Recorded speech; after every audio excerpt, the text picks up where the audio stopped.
working is different, but the most important thing to learn is everything that looks tough, looks lengthy, looks difficult is not necessary कि वो tough हो।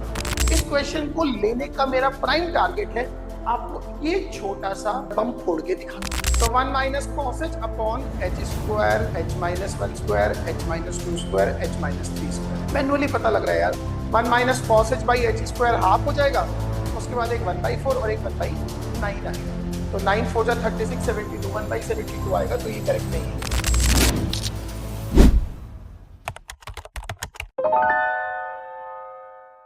So hello everybody, आज हम start करेंगे GRB toppers question bank के limit, continuity, differentiability and differentiation chapter की exercise 3 जो volume 2 की एक्सरसाइज है कि मल्टी करेक्ट वाली एक्सरसाइज। एक्सरसाइज 3 में सारे मल्टी करेक्ट क्वेश्चन है और अब आप ये सब तो जान ही गए हो कि मल्टी करेक्ट का क्या रोल है, उसमें गलती करने में क्या स्टेक्स हैं और क्या प्रॉब्लम है। ठीक है, तो शुरू करते हैं। जैसे the first question that I have selected is question number 5। Fine, तो इसमें अपने को एक फंक्शन fx दिया हुआ है mod x, एक gnx दिया हुआ है साइन ऑफ दिस समथिंग, और एक फंक्शन hx दिया हुआ है। अब पहला और दूसरा ऑप्शन है वो इसी चीज पे डिपेंडेंट है कि limit x approaches to 0 f of g of n hx। Got it. तो मैं शुरुआत करूंगा पहले x अप्रोचेस टू 0 hx क्या है। ठीक है, देखो limit x approaches to 0 hx क्या हुआ, ln of e to the power x plus e to the power 2x plus e to the power 3x whole divided by 3 upon x। Got it. तो पहले हमने इस limit की बात करनी है, that is limit x approaches to 0। Now see, as x approaches to 0 ये वाली जो वैल्यू है ना, ये 0 पे 1 जा रही है। अब मुझे एक और चीज पता है कि limit x approaches to 0 ln of 1 plus x upon x, ये वैल्यू 1 होती है। दैट मीन्स इसको मैं ऐसे लिख सकता हूं, ln of 1 plus e to the power x plus e to the power 2x plus e to the power 3x by 3 minus 1 divided by x। अब जो ये वाली वैल्यू है ना, this value now this value is approaching to 0। Got it. तो ये answer आ जाएगा कि limit x approaches to 0 e to the power x plus e to the power 2x plus e to the power 3x upon 3 minus 1 whole divided by x। Am I correct? So this would be limit x approaches to 0। यहाँ पे ना LCM ले लेते हैं, तो ये बन जाएगा e to the power x minus 1, e to the power 2x minus 1, e to the power 3x minus 1 upon thrice of x। ये मेरे पास लिमिट आ गई। अब e to the power x minus 1 upon x, answer is 1। e to the power 2x minus 1 upon x, limit x approaches to 0, answer is 2। e to the power 3x minus 1 upon x, answer is 3। So this comes out to be 1 plus 2 plus 3 whole divided by 3। So this answer goes 2। Am I correct? चलो अब हम देखते हैं gn। अब देखो ये gnx है, अगर x approaches to 0 होगा तो इसके साथ में क्या सीन है। Getting my point? अब आप एक चीज सोचो, इफ x अप्रोचेस टू 0, चलो इस पे बात करते हैं। अपने पास hx की वैल्यू कितनी आ गई, hx आ गया 2। सो अब मुझे बेसिकली x को इसका मतलब क्या रखना है, 2। आप देखो पहले तो फंक्शन जनरेट करते हैं, g of n comma hx, this function will be what, sine of pi times greatest integer of n plus greatest integer of n square, outside है square, greatest integer of n square bracket 1 and this whole raised to the power 1 upon hx।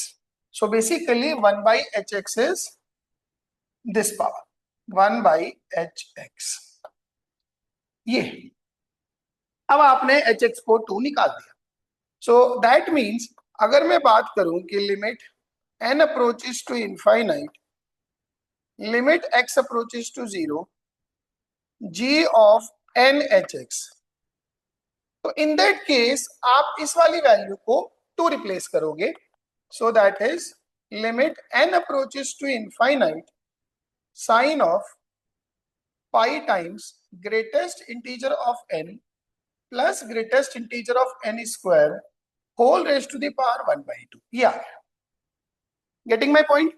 अब ये भी ध्यान रखो कि मेरे पास ये तो इंटीजर वैल्यूज है दोनों, उसकी पावर कुछ 1/2 है और साथ में साइन रखा हुआ है। Getting my point.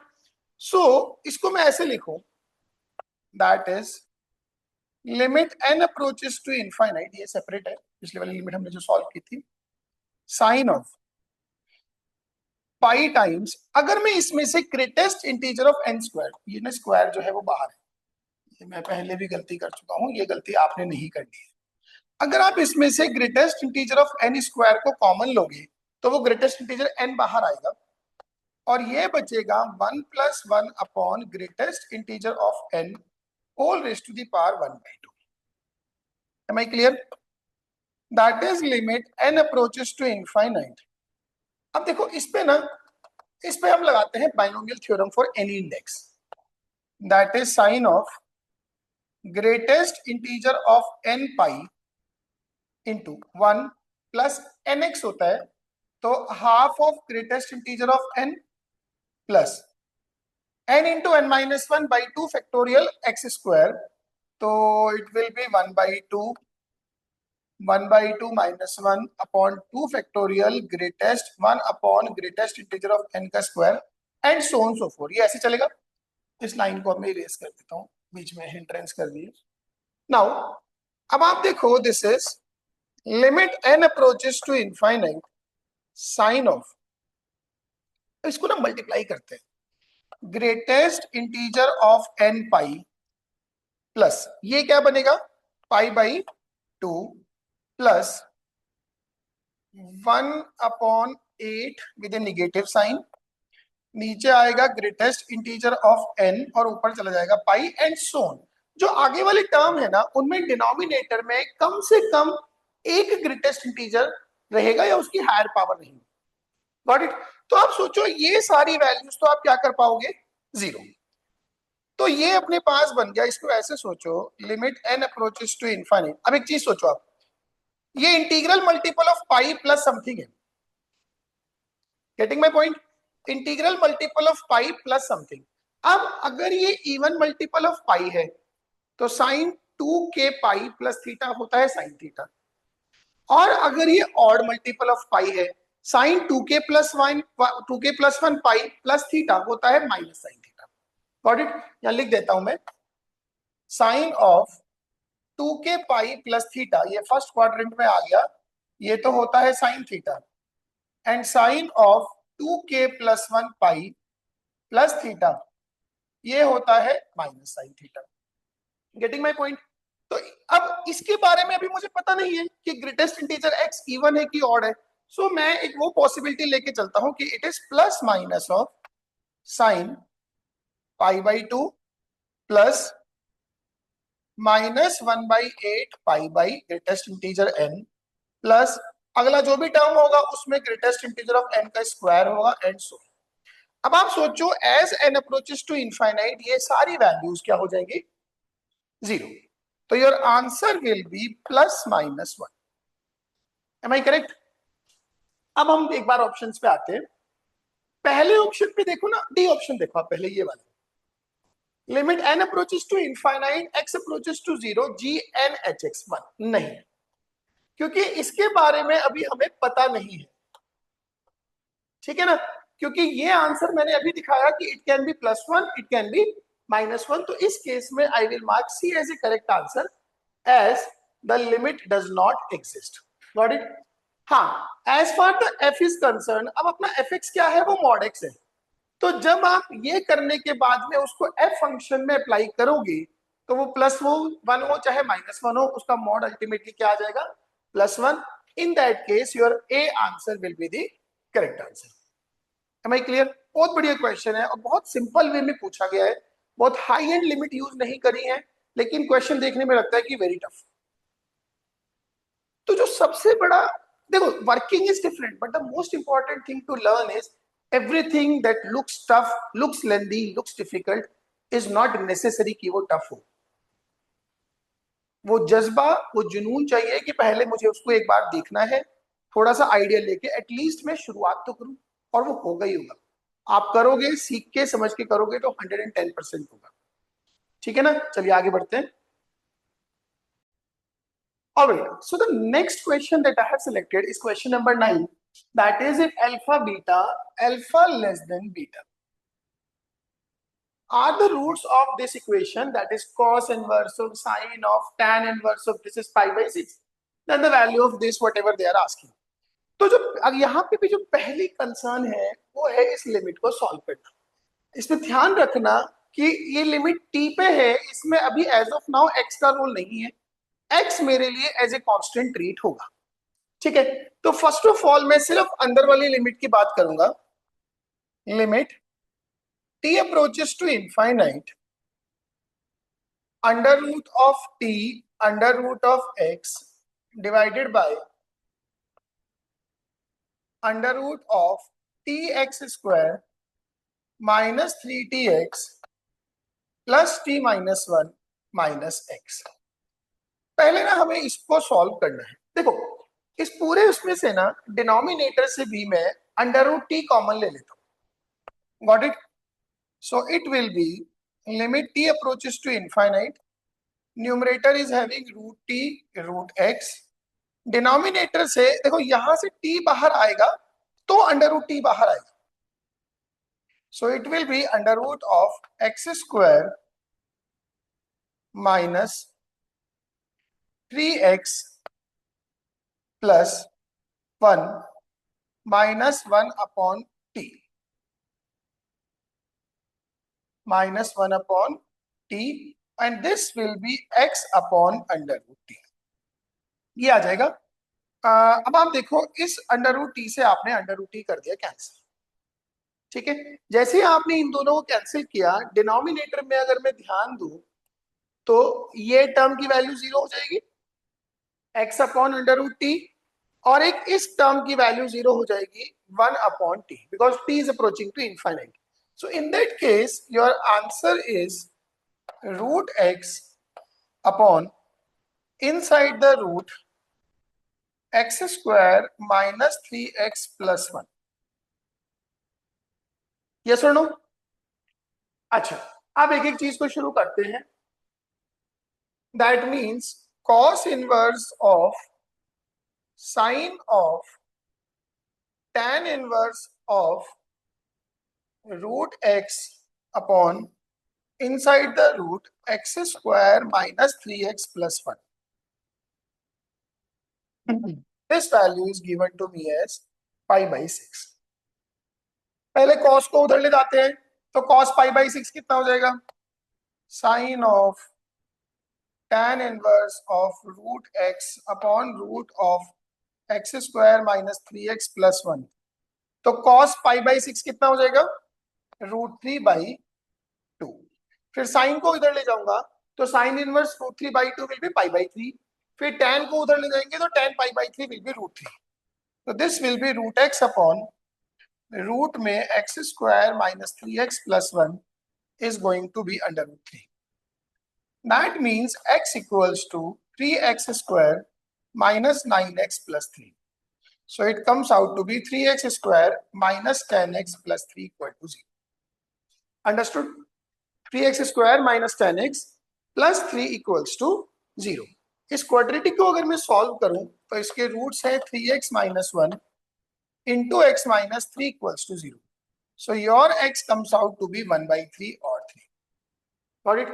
तो इसके रूट्स उसने कहा अल्फा बीटा है और अल्फा की वैल्यू बीटा से कम है. इसका मतलब जो अपने पास अल्फा आया वो है 1/3 और जो बीटा आया वो है 3। Got it? In that case 8 to the power alpha, 8 to the power alpha plus 2 to the power beta minus alpha beta means 8 to the power 1 by 3 means 8 to the power 1 by 3 plus 2 cube minus 1. So it is 2 plus 8 minus 1. Answer comes out to be 9. तो एक तो इसका answer ये है, but as a surprise also इसका answer C भी है। अब ये सी क्या है? This is basically greatest integer function है, that is greatest integer of 8.9 bar. अब 8.9 का बार 9 क्यों है? Got it? अब आप ऐसे सोचो, what is 8.9 bar? 8.9999999 and so on. क्या इस 8.9 बार और 9, 8.9 bar is a rational number, 9 is also a rational number, क्या उन दोनों के बीच में आप मुझे एक भी नंबर बता सकते हो? नहीं। मैथमेटिक्स क्या कहता है कि between two rational numbers there are infinite number of rational and irrational numbers. Similarly, between two irrational numbers, there are infinite number of rational and irrational number. हम 8.99999 जिसको मैं 8.9 बार बोल रहा हूं उसमें और 9 के बीच में एक भी रैशनल नंबर या इरैशनल नंबर नहीं बता सकते। So they are considered as equal, same. That is why this answer is also 9. इस क्वेश्चन को लेने का मेरा प्राइम टारगेट है आपको ये छोटा सा बम फोड़ के दिखा। Getting my point? चलो, सिंपल क्वेश्चन था, nothing much to do. Now let's come to this question. fx is 1 minus cos fractional part of x अपॉन ये जो भी दिया हुआ है x to the power 4 ax cube bx square cx whole square and so on so forth. अब इन्होंने क्या किया, lmn आपको तीन वैल्यूज दी हुई है। Got it? l दिया है limit x approaches to 1 plus fx, m दिया है x approaches to 2 plus fx, n दिया है x approaches to 3 plus fx, where lmn are non zero finite numbers. अगर lmn non zero finite numbers हैं, इसका मतलब ये जो डिनोमिनेटर है ना, ये इसके रूट्स 1, 2 और 3 रहे होंगे 110%। Am I correct?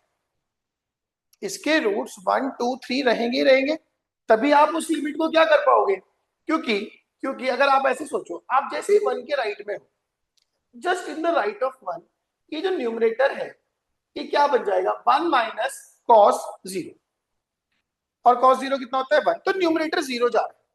अगर मैं 2 के राइट में चला जाऊं तो भी ये 1 माइनस कॉस 0 है, क्योंकि 2 के जस्ट राइट में जो भी नंबर होगा उसका फ्रैक्शन पार्ट 0 होगा या क्लोज टू 0 होगा, तो भी न्यूमरेटर 0 जा रहा है। 3 के राइट में भी न्यूमरेटर 0 जा रहा है। तो अगर इस लिमिट की value finite non zero number है, दैट मींस डिनोमिनेटर के रूट्स 1, 2 एंड 3 जरूर है। ठीक है ना? Denominator has roots as 1, 2 and 3। अच्छा, डिनोमिनेटर का एक रूट x इक्वल टू 0 है, वो सबको दिखाई दे रहा है। तो ये जो डिनोमिनेटर है x to the power 4 plus ax cube plus bx square plus cx, इसको मैं ऐसे लिख सकता हूं x times x minus 1 x minus 2 x minus 3। अब अगर आप देखोगे ना, इसका होल स्क्वायर हुआ है, तो मैं इस पे इसको x माइनस 3 लिखूं या 3 माइनस एक्स लिखूं, मेरे क्वेश्चन को कोई इंपैक्ट नहीं पड़ने वाला। Got it? तो अब आपका जो fx है वो ये आ गया। अब आप सोचो l क्या आएगा। l is limit x approaches to 1 plus 1 minus cos fractional part of x divided by x, x minus 1, x minus 2, x minus 3। मैं बस एक लिमिट सॉल्व करूंगा, बाकी m और n मोर ओवर सेम ही रहेंगे। Got it? ऐसे करते हैं, x को डालते हैं 1 plus h, so that would be limit h approaches to 0, ये बन जाएगा 1 minus cos h upon 1 plus h, h, अच्छा इसका होल स्क्वायर भी है, h माइनस 1, h माइनस 2, इस पूरे का होल स्क्वायर। अब 1 minus cos h upon h square, 1 minus cos h upon h square, ये होल स्क्वायर है इसका, ये वैल्यू होती है 1/2, so it comes out to be 1/2, और बाकी में आप एच को 0 डाल दो, 1, 1/1 और इंटू 2 का whole square, so this answer comes out to be 1/8। Understood? तो इस तरह से मेरे पास में एक आंसर आ गया कि अगर x अप्रोचेस टू 1 प्लस है तो ये आंसर 1/8 है। चलो एक और निकाल के आपको दिखाता हूं, m, so that is 1 minus cos fractional part of x upon x, x minus 1, x minus 2, x minus 3 whole square. Correct बात? अब इसमें हम x को रखते हैं 2 plus h, so it will become limit h approaches to 0, 1 minus cos h upon 2 plus h square, 1 plus h square and h minus 1 square. Again 1 minus cos h upon h square कितना हो गया? 1/2, तो ये हो गया। उसके बाद ये आ गया 1/4, h को 0 डालूंगा, दिस इज 1, दिस इज 1, तो दिस इज ऑल्सो 1/8। करेक्ट? अच्छा, जब हम चलो एन भी निकाल ही लेते हैं, उसमें मैं x को डालूंगा 3 प्लस एच, डायरेक्टली कर रहा हूं, तो n के लिए क्या हो जाएगा कि limit h approaches to 0, 1 minus cos h upon 3 plus h का स्क्वायर, 2 प्लस एच का स्क्वायर, 1 प्लस एच का square into h square. In this case ये 1 minus cos h upon h square, ये तो हो गया हाफ, उसके बाद h को 0 डालूंगा तो 1/9 into 1/4, so that is 1/72। Am I correct? So LMN मेरे पास तीनों की वैल्यूज आ गई। ऑलराइट, सो LMN आपके पास तीनों की वैल्यूज आ गई। L plus M plus N ये आप निकाल लोगे, you will get the correct answer. आप 0 प्लस में मैंने सब सिखा दिया आपको, M N L की वैल्यू, तो 0 प्लस तो आप निकाल ही लोगे। Got it? आप सोचो उसमें तो क्या है, x को 0 प्लस एच डालना है, तो 1 minus cos h upon h square, H minus 1 square, H minus 2 square, H minus 3 square. Manually पता लग रहा है यार, 1 minus cos H by H square half हो जाएगा, उसके बाद एक 1/4 और एक 1/9 आएगा, तो 9 4 जा 36, 72, 1/72 आएगा, तो ये करेक्ट नहीं है। Got it? अब a प्लस बी प्लस सी वो सब आप देख लोगे अपने आप से, फाइन हो जाएगा। चलो, next question in this flow is this, बहुत बढ़िया क्वेश्चन है। Which of the following functions are differentiable for every x belongs to r? Got it? अब जैसे पहला क्वेश्चन है, mod of x minus 1, x minus 2, x minus 3 sine pi x, 0 to 4 की बात वो कर रहा है। अब आप एक चीज सोचो, मॉड किस चीज पे है? x माइनस 1 पे, x माइनस 2 पे, x माइनस 3 पे। इन तीनों ही वैल्यूज पे साइन पाई एक्स 0 हो जाता है, तो यहां पे ना इसके डिफरेंशिएबल होने के पूरे चांसेस हैं। मैं एक पे चेक करूंगा, जैसा बिहेवियर एक पे होगा वैसे ही बाकी सब पे भी होगा। ठीक है, तो जैसे कि if I go with option a, हम चलो 2 पे चेक करते हैं, f dash 2 plus, that is limit h approaches to 0, f of 2 plus h minus f of 2 upon h. आपको जिस चीज की जरूरत है ये वो बेसिक फॉर्मूला है, ये हमारा मिस नहीं होना चाहिए। डिफरेंशिएबिलिटी चेक करनी है, अगर फंक्शन सिंपल नहीं है तो ये की है अपने पास, that is limit h approaches to 0।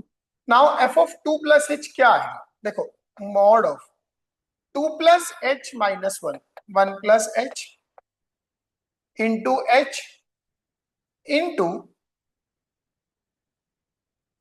2 plus h minus 3, 1 minus h sine of आपने क्या रखा x को 2 plus h, so it is 2 pi plus 2h minus f of two तो सर्टेनली जीरो है upon h।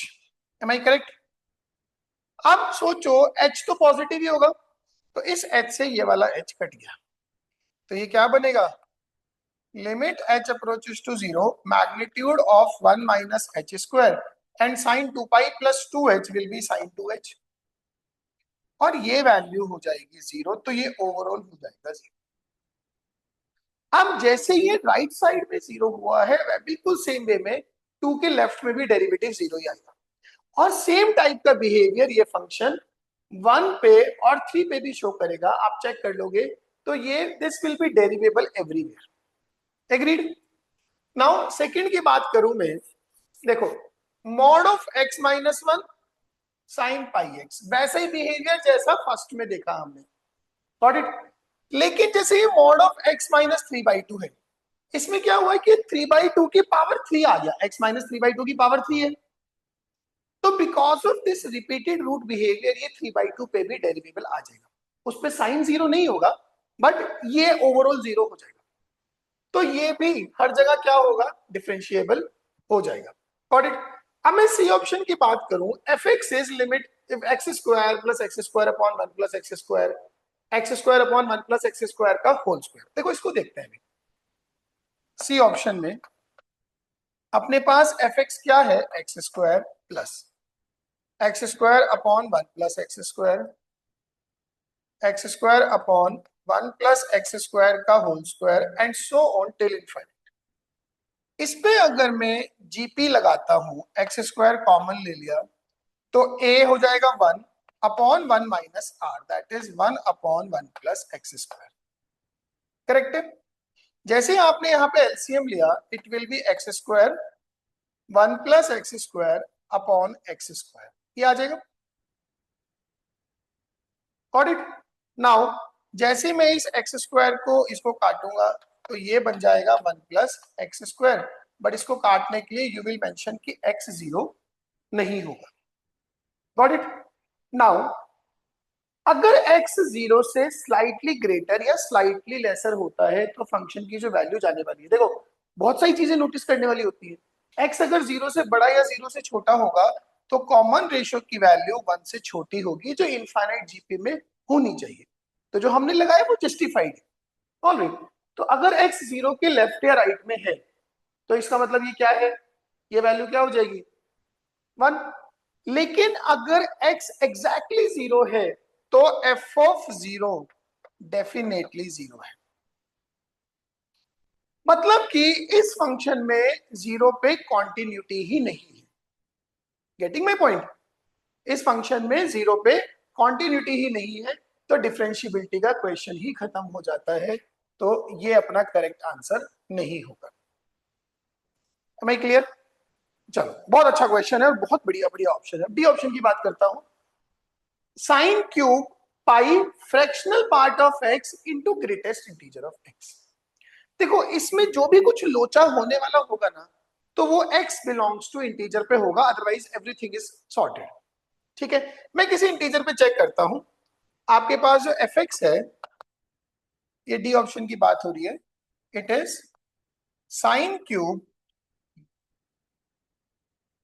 Pi times fraction part of x, pi times fractional part of x into greatest integer of x. ठीक है, चलो let x belongs to n पे check करते हैं हम, x equals to n पे। ठीक है, n belongs to some integer, so f dash n plus, that is limit n approaches to limit h approaches to zero. यार ये n नहीं रखते, n और वो ना एक जैसे हो जाएंगे, इसको k रख लेते हैं। ठीक है, वरना वो n और h ना एक जैसे लगते हैं, देखने में कंफ्यूजन होता है उससे। तो let me do it for k belongs to some integer f dash k plus. फिर से बेसिक डेफिनेशन की बात आ गई, so limit h approaches to zero, f of k plus h minus f of k upon h, that is limit h approaches to 0, ये right hand derivative की बात हो रही है। f of k plus h will be sin cube pi times, now see fractional part of k plus h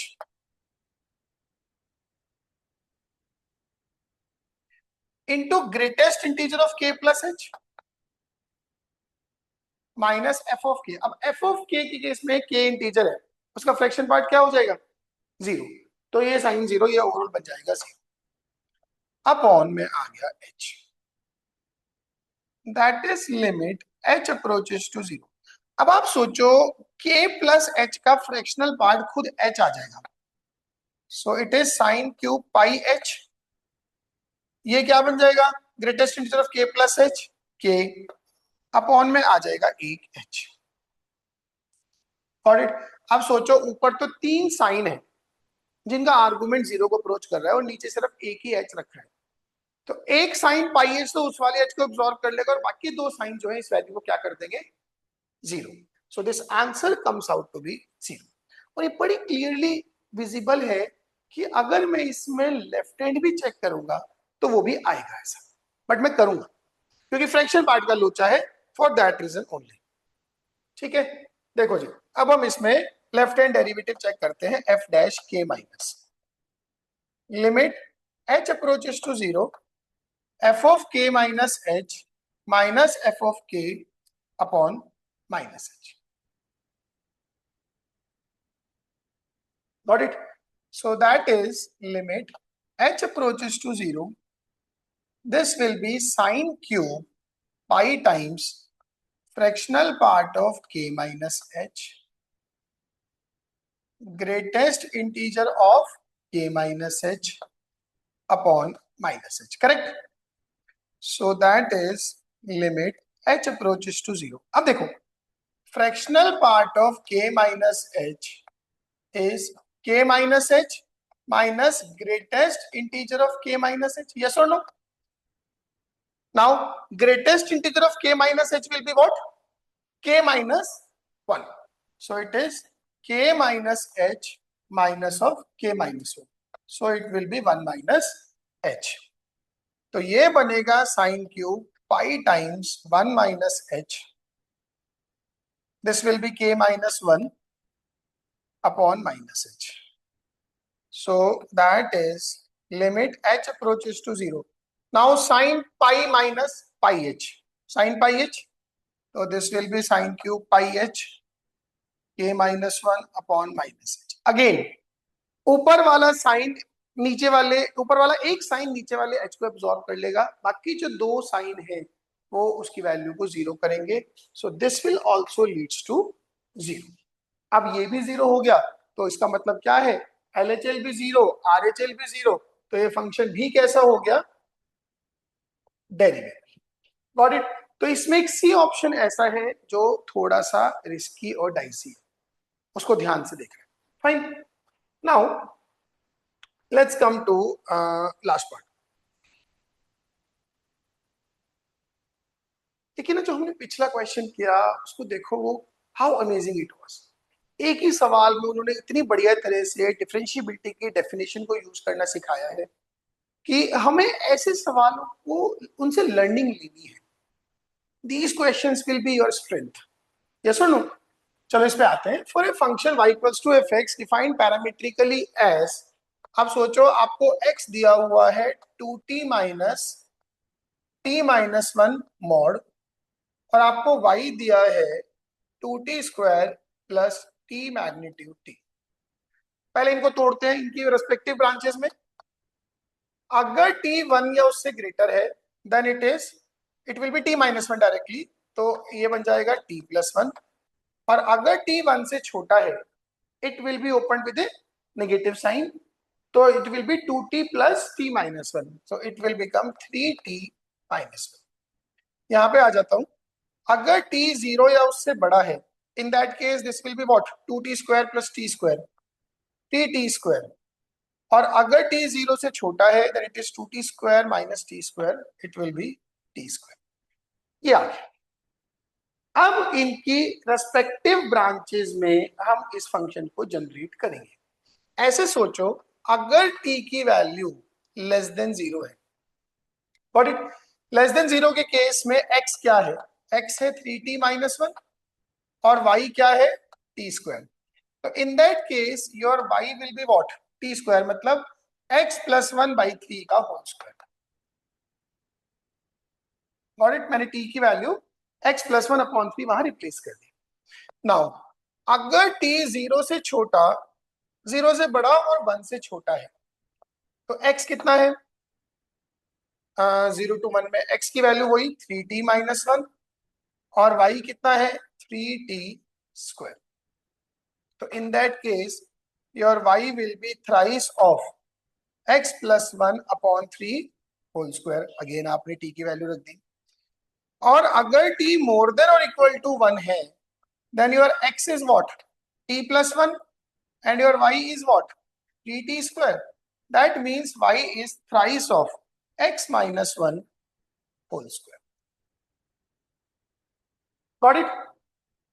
अब इस x के हिसाब से आप t की रेंज भी डिसाइड कर सकते हो। अब अपना प्रॉपर देखो फंक्शन बनाएंगे। y is equals to,